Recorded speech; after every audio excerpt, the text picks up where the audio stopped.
The following is a production of DallasCowboys.com and the Dallas Cowboys Football Club. How about them Cowboys? Yeah! Go Cowboys! This is Media Mash, a roundtable of Cowboys insiders dropping wisdom and offering sizzling takes on the current state of your Dallas Cowboys. Now, your host, Newy Scruggs. Media Mash, let's ride. Here we are, Wednesday, install day. Cowboys getting ready to host the Cincinnati Bengals on Sunday at AT&T Stadium. Both teams come into this with a loss to start the season. Our Media Mash members today are Rob Phillips of the Dallas Cowboys. Catch him at DallasCowboys.com. Bobby Belt, 105.3 The Fan, Mr. Exclusive. And we got the longest tenured beat writer. He is Clarence Hill Jr. of the Fort Worth Star-Telegram. So the Cowboys had locker room at 1:30. I got to hear a little bit of Zeke today, and he says they need to run the football. And I followed a question to Zeke. How many carries do you think you need in order for you guys to try to secure a win against Cincinnati? He said, I don't want to give a number. And then I followed up. Probably more than 10? He says yes. So, Rob, that's something you're writing about for DallasCowboys.com. Yeah, he wrote it for me. I already posted the story. He helped me out. He didn't disagree with me on what they got to do. I mean, you look back at what they did not accomplish in the passing game last week. I think they got one explosive play. If they're not going to do that, and that's going to be a challenge without Dak in the game, they got to be able to run the ball. There was a few games last year where they did not have explosive plays like 3 or less. They lost the games where they couldn't run the football or didn't run it effectively. Think about Kansas City. Think about some of those games down the stretch. There was a stretch early in the season last year where, yeah, they're not hitting a lot of big plays because of shell coverage, stuff like that, but they were running the hell out of the ball. Okay. 100-something yards, 170-yard average early in the season. They got to get both of those things going, but they got to lean on Zeke. They got to. Yeah, but it's easier to do that last year when you had to respect the passing game. You know, they're going to be running to a brick wall because they're going to get 8, 9-man fronts because everybody knows, you know, they have to run. Zeke thinks they have to run. We think they have to run. Everybody else knows they have to run because they have no confidence in the passing game. You know, and the problem last week wasn't just to run. And you know, and it's funny, well, he had 10 for 52. They should have done it more. Well, they would have done it more if they converted on third downs. You can't run the ball and consistently run the ball if you don't convert third down. You still need to be competent in the passing game. To think that they've done so well that they're going to be able to run it down someone's throats and not be able to be competent in the passing game, you know, that's being naive. No, they got to. I mean, it sounds good. They got to do both, but they got to lean on it more. Well, I mean, of course, he's right. 10 carries is not enough. It's not enough, but they would have had more than 10 carries if they had converted third downs. That's all I'm saying. It wasn't like they went away from it. I think they did. Some of it had to do with the amount of penalties they had. All of that, you know. So those all factored into it. Those, you know. So you know, again, you know, I don't know if the running game is where it was at the start of last year, just based on 10 that they can go for 175. Is anything they're doing right? That's offensively where it was last right. So to say that we got to run it more, and no. you know, I just don't know that. I mean, it sounds good, and it's really your only option because of your quarterback situation. But is that something that you feel good about that they can sustain and win for a full game, Bobby? I feel better about their ability to run the ball, like you say, than I do right now about their ability to pass it. And part of the reason why I don't feel great about their ability to pass it, obviously, I mean, Dak didn't look great when he was out there, and Cooper Rush, I don't think that's going to look much better. I'd have more confidence in this passing game if I had more confidence in CeeDee Lamb right now, which you know, there was a lot of talk leading into week 1 about I'm coming out here to dominate and attack and show it. I was built for this, he said last week. He did, and it didn't look like he was ready to go out there and attack. And I remember specifically there was one time, I think it was after the OPI, where I watched them walk to the bench and CD went and kind of sat by himself and like put his head down, and Dak had to go over and like kind of like, hey, come on, like keep your head in the game, buddy. And so it's like, man, that doesn't look like the demeanor that we saw in the hallway last week.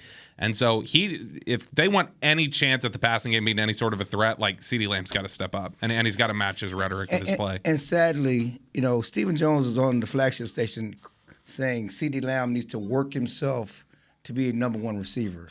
Work himself to be a number one receiver.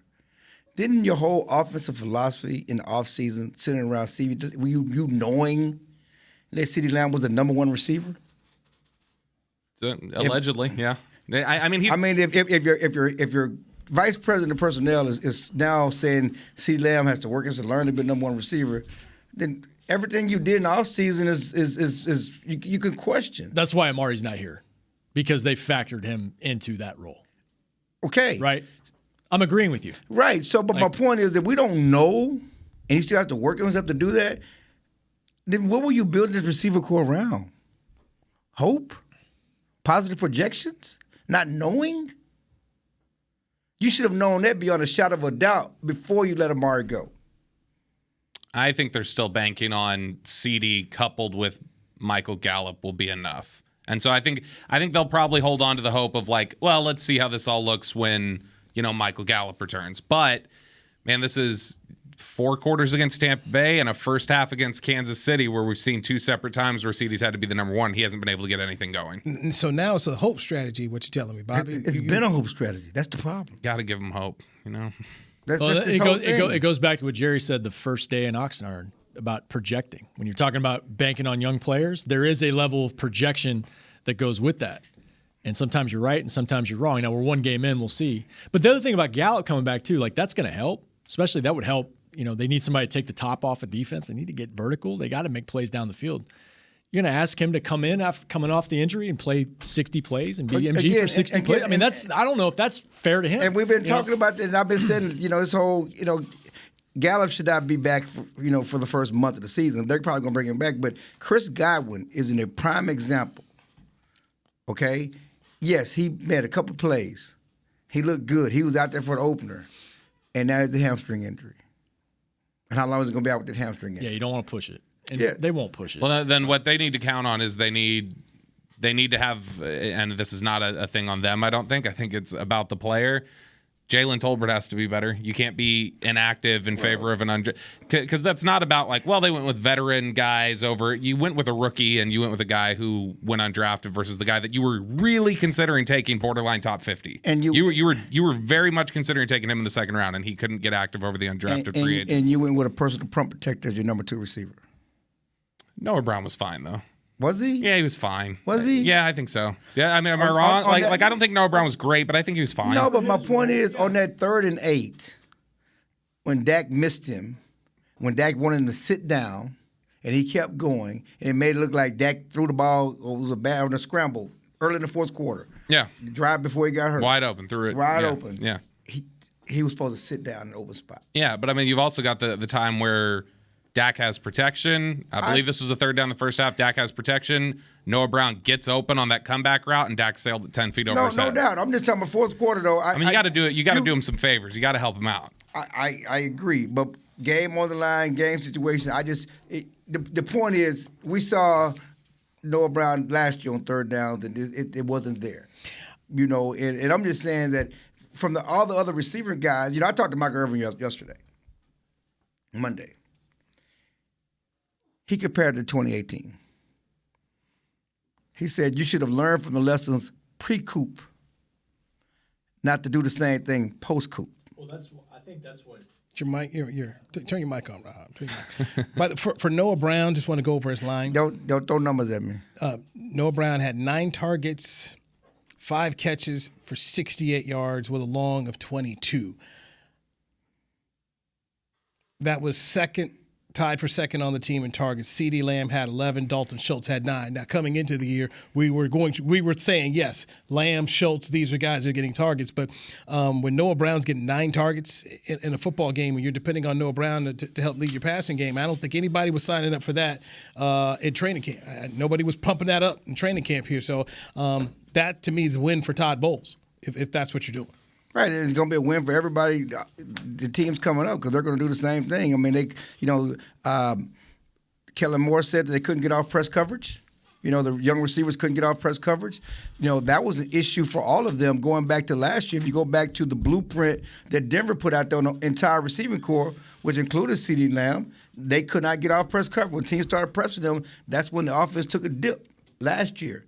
In game 1, the young receivers, CeeDee had a lot of attention, And the young receivers, other guys could not get off press coverage. And that one big play by Noah Brown came in garbage time, I think, after Dak was out. Yeah. Okay. But they could get, and Mike McCarthy talked about today, if you can't get off press coverage, you can't play in the NFL. I prefer to get away from the word garbage time. I like to think of it as fantasy football time. It's important to us. Yeah. No, Somebody's benefiting somewhere. Go ahead.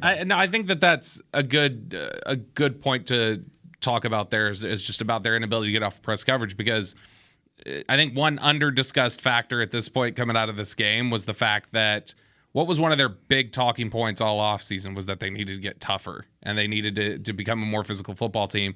And again, they got handled by a physical football team. It's the same issues that they ran into last year against Denver, that they ran into against Arizona, San Francisco. Right. When teams get physical with them, whether it's the receivers at the line of scrimmage, the blockers in the run game, they have trouble with it. They don't play well when the game gets physical, and it doesn't look like that improved at all from this past offseason.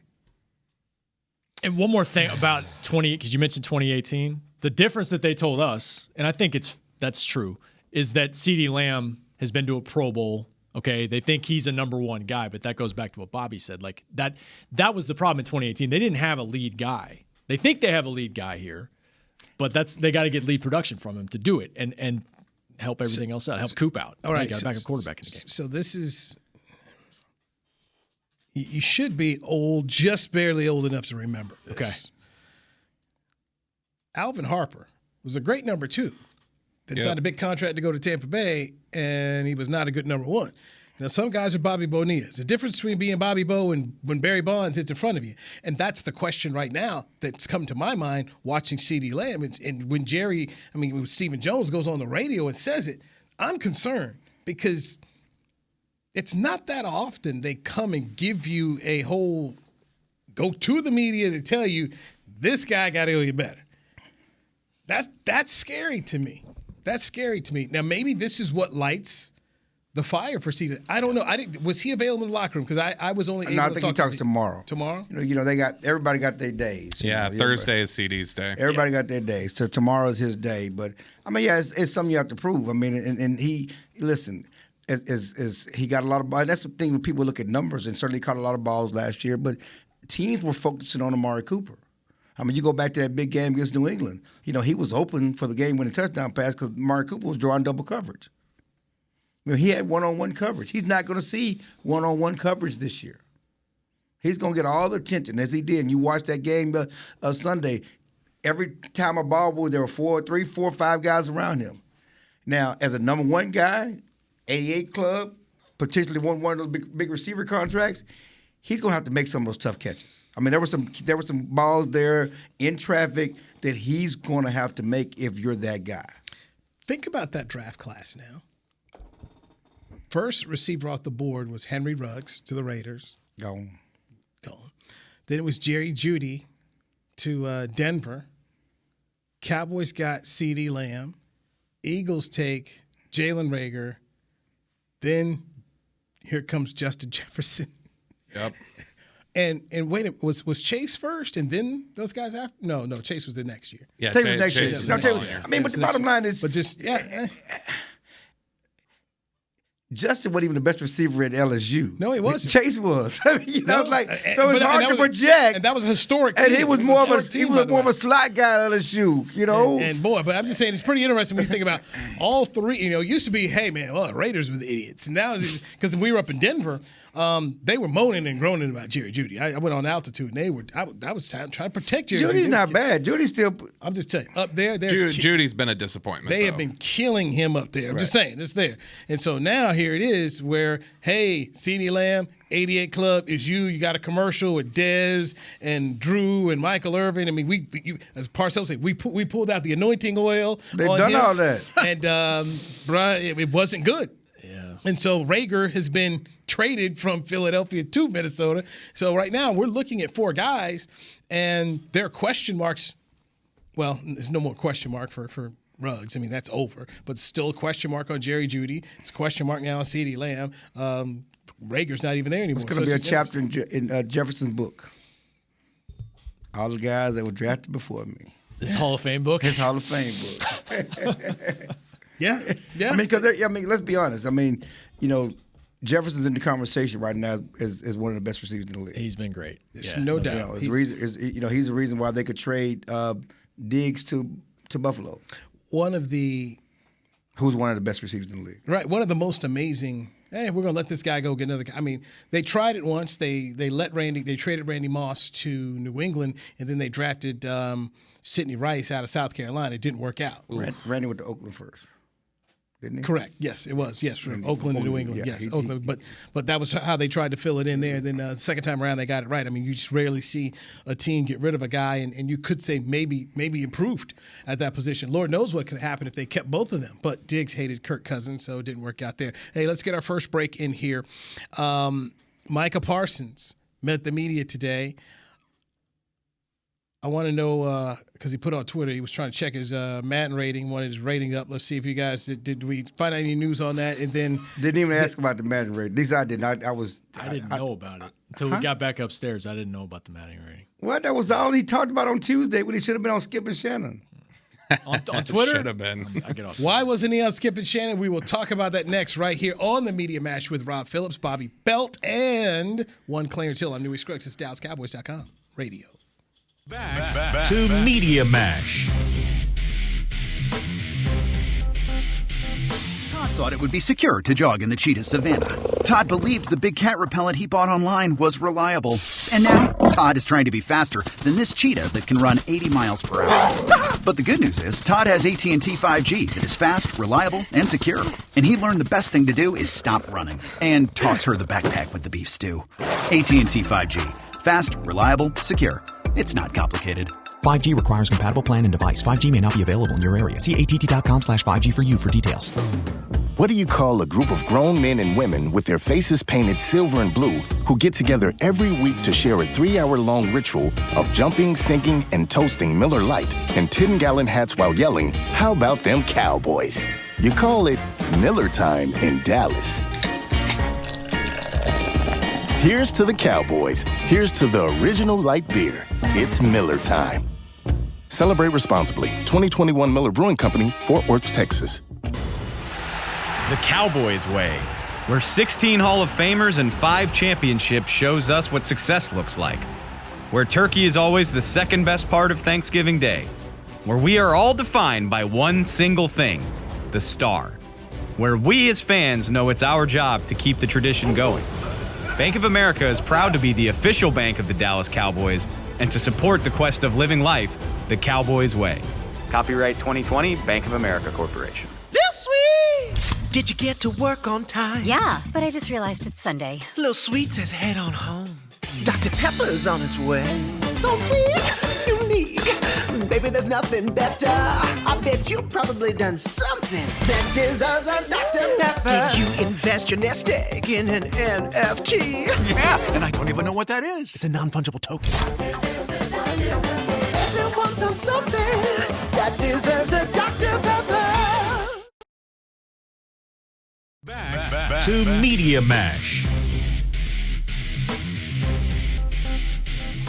Here we are, Media Mash, on a Wednesday, September 14th, here at the Star in Frisco Cowboys headquarters with Clarence Hill, Fort Worth Star Telegram, Bobby Belt of 105.3 The Fan, and Rob Phillips of DallasCowboys.com. It was the first time we got in the locker room today. Micah Parsons was supposed to be on a television show on FS1. He did not make that appearance.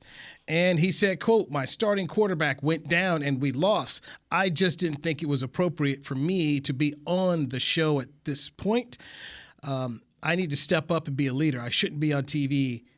I should be in this locker room." Dak Prescott, who's related to the quarterback of the Cowboys, says, "I love this man," at Micah Parsons. So, Micah, not going on a show that Clarence Hill has been on, by the way. I've never been on that television show, Rob, but Bobby, but Clarence Hill has. So what has been the reaction? I know one person on the show was not happy. Yeah, how are your buddies doing? Wow.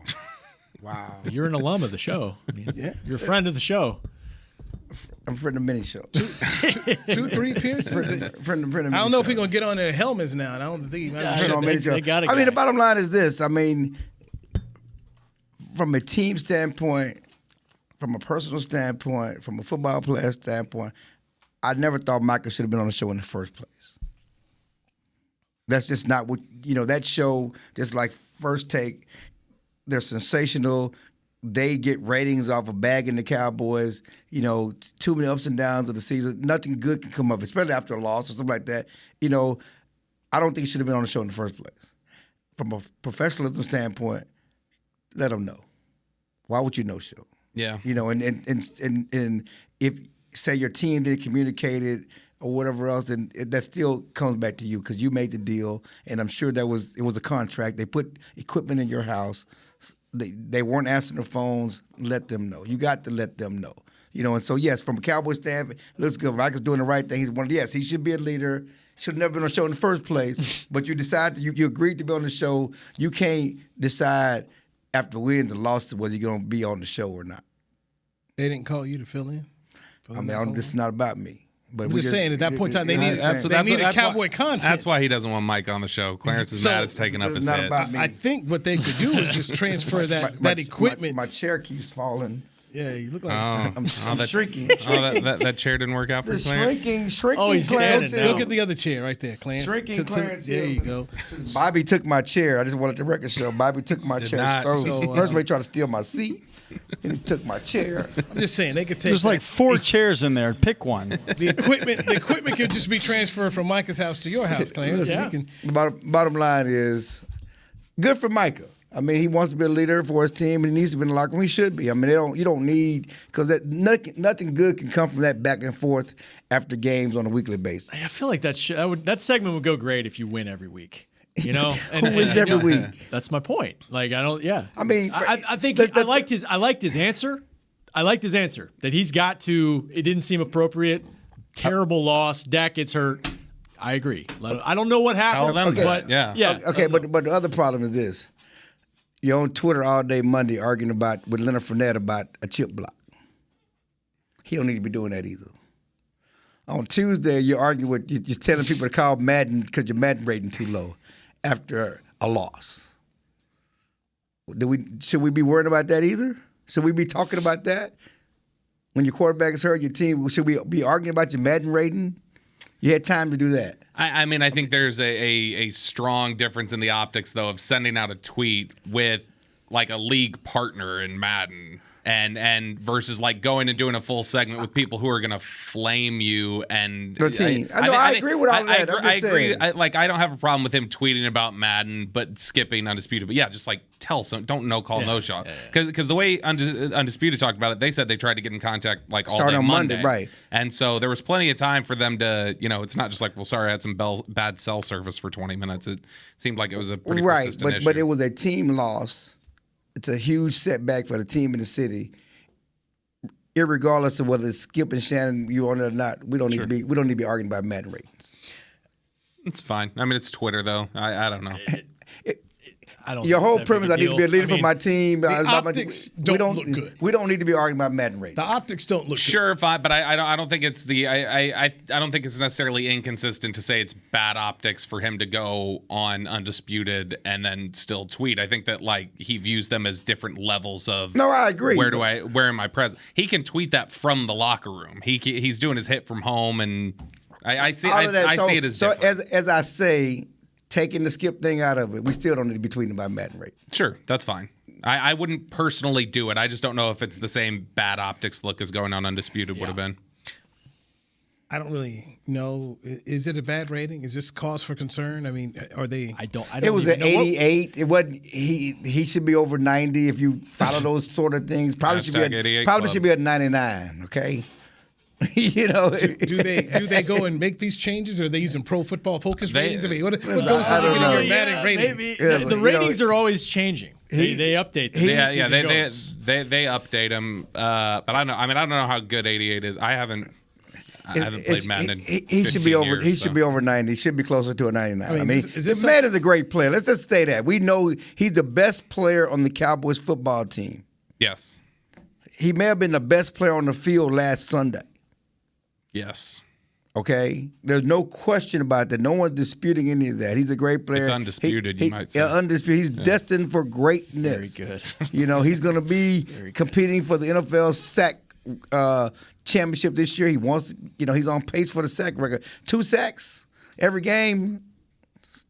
That would be a record. That would be a record. He and Von Miller, they're starting to Von Miller. Imagine if they played together, but oh well. Oh, they could have played together. I mean, So the guy that they signed in free agency to rush the passer, how did he look?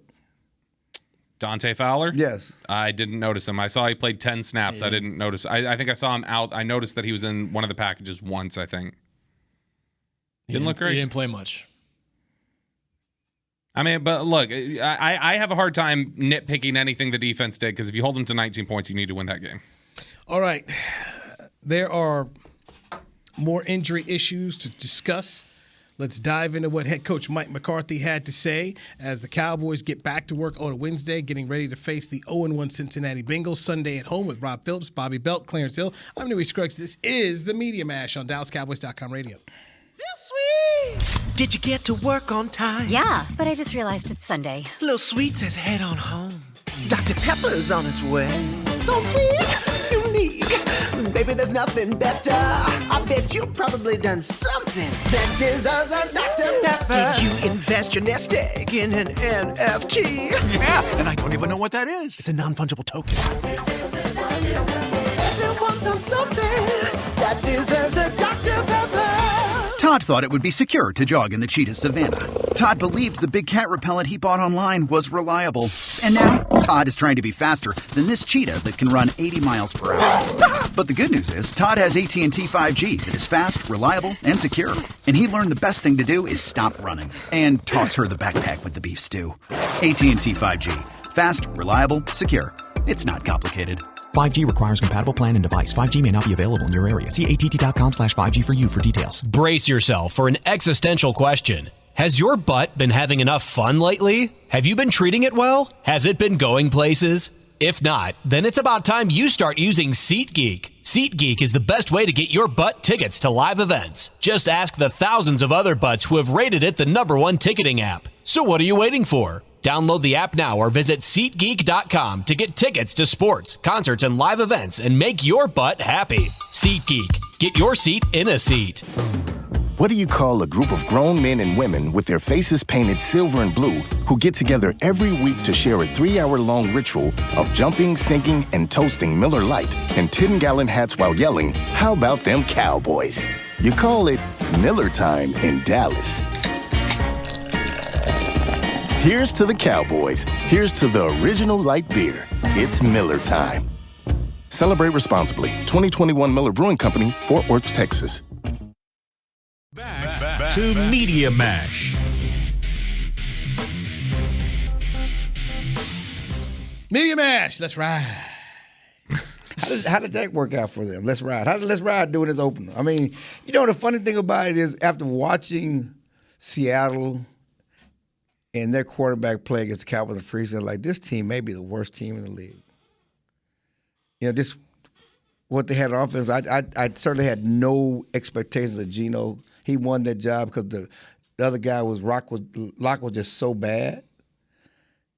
And they go and beat Russell Wilson in the opener. Because Denver, Mike McCarthy's boy, who he took, roller coastering. Stop it. He took him on the roller coaster ride.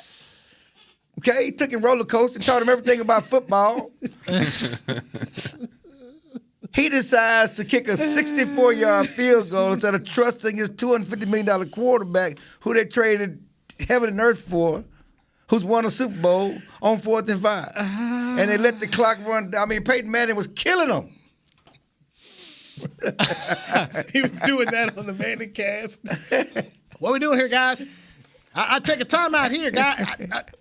And Shannon, speaking of Shannon, he like, kick what? I'm like, wait,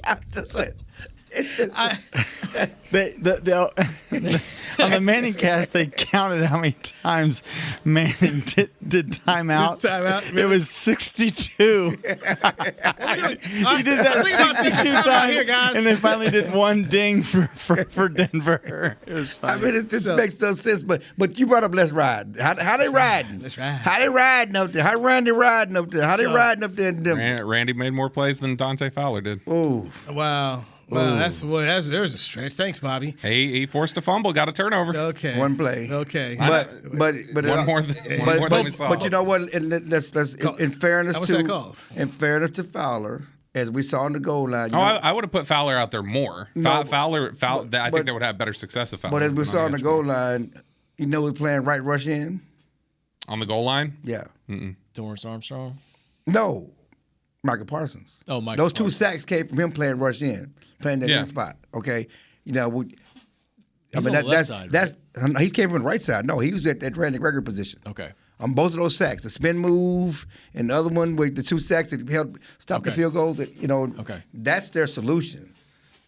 Sure, but I mean, Michael on the outside and whatever. I mean, that's their solution. I would have liked to have seen. There were too many times. As much as Mike was great, I thought there were too many times against Tampa where Tom Brady had way too much time and was way too comfortable standing back. It wasn't even the ball out quick as much as he gets the ball out quick. There were a few times where he was able to just kind of stand back there for 4 seconds. Let me make sure I'm straight here. Yeah, you ain't dying on the Randy Gregory hill right now, are you? What do you mean dying on that hill? That somehow, some way, Randy Gregory was supposed to make some difference around here. No, I'm just saying they should have signed him. I think they should have signed him. Come on, man. They thought they should have signed him. They thought that it was done. Well, they did sign him. He changed his mind. They gonna get lucky, okay? 2 years, that thing. Denver fans will be wanting that guy out of there in 2 years. Okay, all right. Write it down. I might have to. You might have to. Put your handy dandy. I'll do it. You might have to take me to Knife and Plano. Whoa. Let's take you to a dispensary up in Denver. Go buy Randy Gregory's spot in Denver. By the way, when I was on the Altitude Network, I told them guys, I said, if Nathaniel Hackett's anything like his dad Paul, calling plays, game management, you ain't gonna be happy, because his dad was a head coach at USC, and wow, some of the things he would do, you're like, ooh. I remember he was calling timeout. After, this is, one of the final drives, inside 2 minutes. He's calling timeout after they convert a first down. I'm like, baby, what you doing? It's college football. Clock's going to stop. Just burning timeout for him. It's like, you don't know the rules. And and Paul was the guy he's like John Malkovich. He liked to let you know he was smart. Well, I tell you, good luck. I mean, what Denver did out there, I mean, it kind of made me feel good about, hey, all you Cowboy fans that jump on Mike McCarthy, you see this? it can't be worse. What was it? What was it? Jerry last year who made sure to hammer home the point. He's like, nobody in the league is good at clock management. Wasn't that his line last year? He's like, everybody's terrible at it. Yeah. You literally can point to just about every coach and find something where you're like, what was that? Sure. That point is we can all say, what were you thinking? What are you doing? But Jason was not good. He didn't get better. That was my thing about Jason as a head coach. It's like, I didn't think he got better. Like, dude, you had 10 years. You still should be making some of the mistakes that you're making. I was in Cleveland, so I saw some things that Belichick that he improved on. That's when Ron Washington was the manager of the Rangers. There were things that Ron was doing the first 2 years that he figured it out. Jason Kidd. We talked about this in training camp. He's a much better coach in Dallas than he was in whatever. In Milwaukee, New Jersey. Yeah. So you can get better at this thing. Yeah. Yeah. We digress. So coming out of the locker room, guys, give me your sense of who you talked to and what was the feeling you got as the Cowboys get ready for the face of Bengals. Rob, start with you. Well, I mean, I think guys are still upbeat. I thought Zeke's tone, though, he was asked, are guys relaxed? Is it still relaxed? He said, no. I mean, there's definitely urgency. I thought he wasn't short with us, but you could tell there's a sense of like we gotta step up. We got to figure some things out.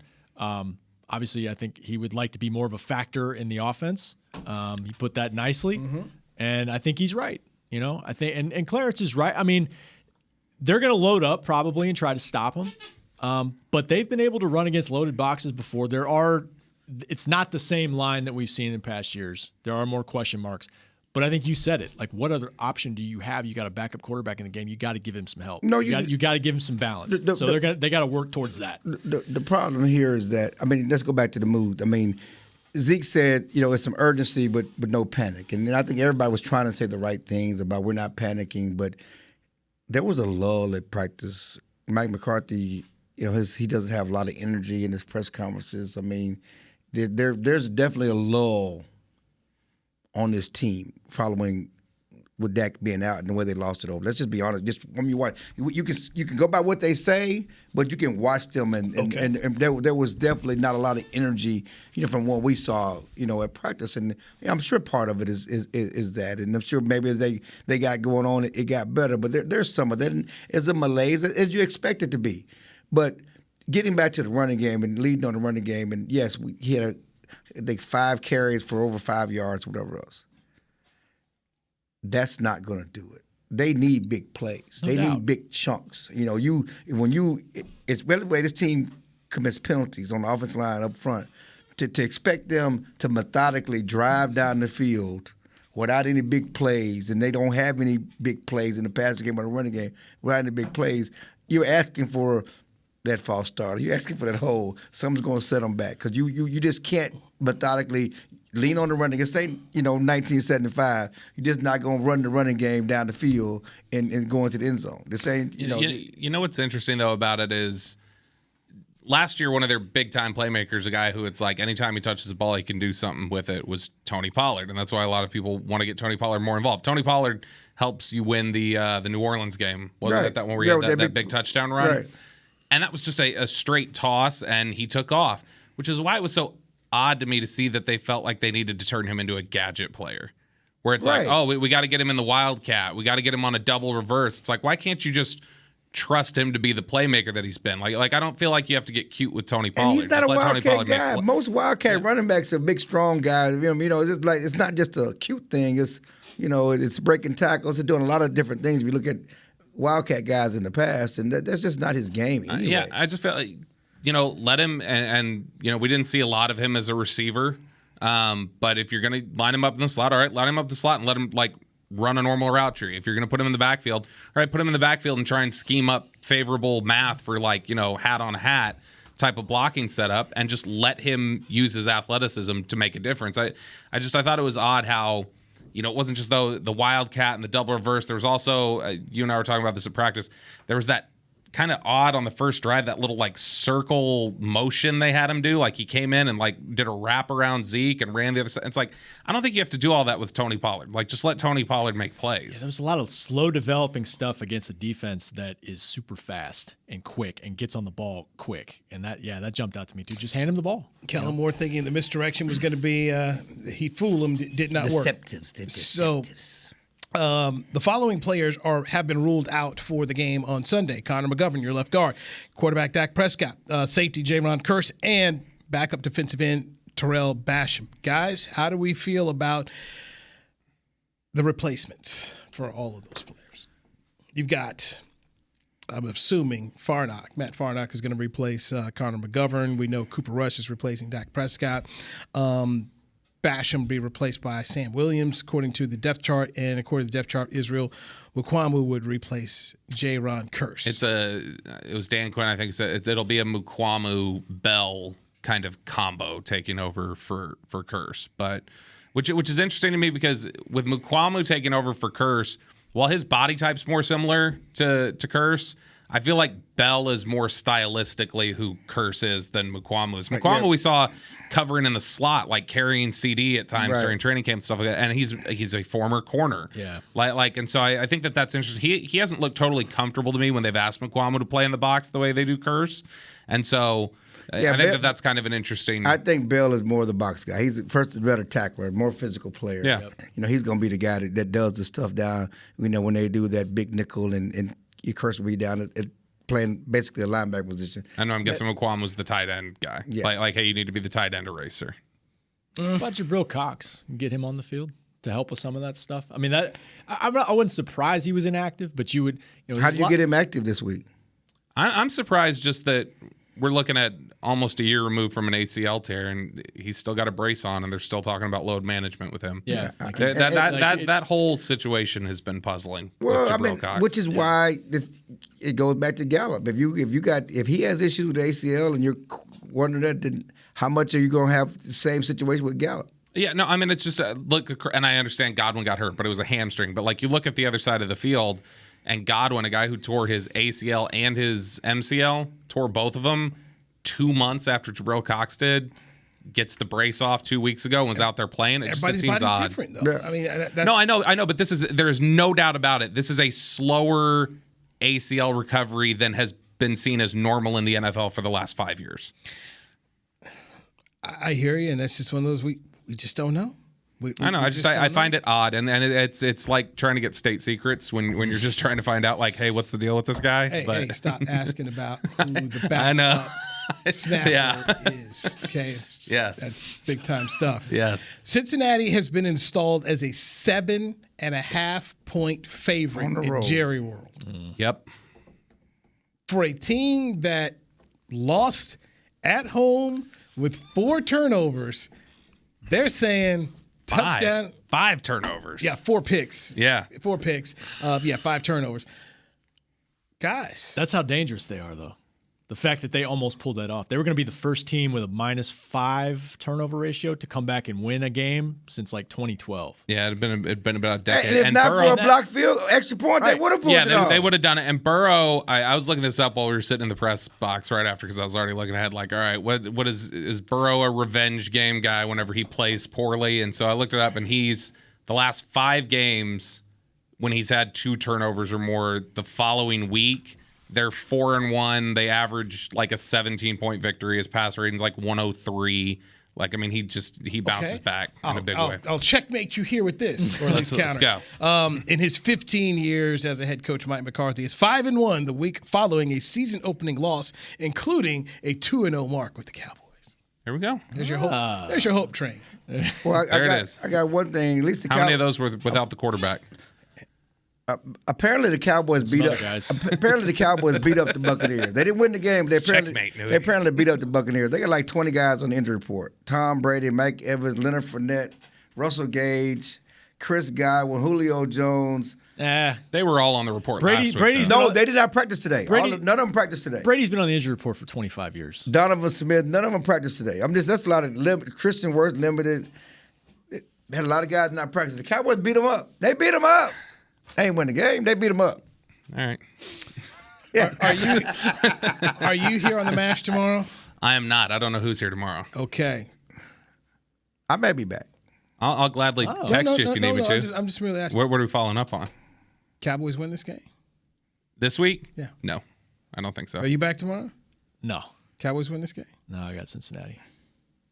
Too many questions, man. I don't even have to ask. Yeah, man, come on, man. Don't ask me no crazy questions. I don't even have to ask. Don't ask me no questions. I'll tell you no lies. I will say 6 for 95 and 2 touchdowns for Dennis Houston. You said Patrick Walker gonna hear you. I hope Pat's listening. I hope I get a text here in 2 minutes. I mean, God bless Patrick, man. That was what? He was right though. We were saying he may not even be active, and he said, "I bet he's active over Tolbert," and he was. That's fine. I'm saying he was right on that. Listen, it's what and what right now, though. I mean, to me, that's more of an indictment of Tolbert, your 3rd round pick. It's not great news. I mean, I don't think it's a disaster, but it's not great. Are you bashing management again, Clarence? I said it's an indictment of Tolbert. Is all I said. Okay. Is that more on the players? We're gonna give him credit for signing Dennis Houston. They found him in undrafted free agent. They found the gym. Okay. All right, gentlemen. This has been fun. Yes, sir. Clarence, get to work. Yes, I got work to do. Get to work. Bobby, I need exclusive by the end of the day, please. So go find something exclusive. for you. All right. Rob Phillips, Cowboys.com. Bobby Belt, 105.3 Some The would Fan. say. Oh, my God. The upgraded version? Dog team, Clarence Hill in the house. Fort Worth Star Telegram. For everyone involved in the show, special producer Chris Beam, I'm Newy Scruggs. It's a Media Match. We will talk to you tomorrow at 3 p.m. right here on DallasCowboys.com radio. This has been a production of DallasCowboys.com and the Dallas Cowboys Football Club. How about this, Cowboys?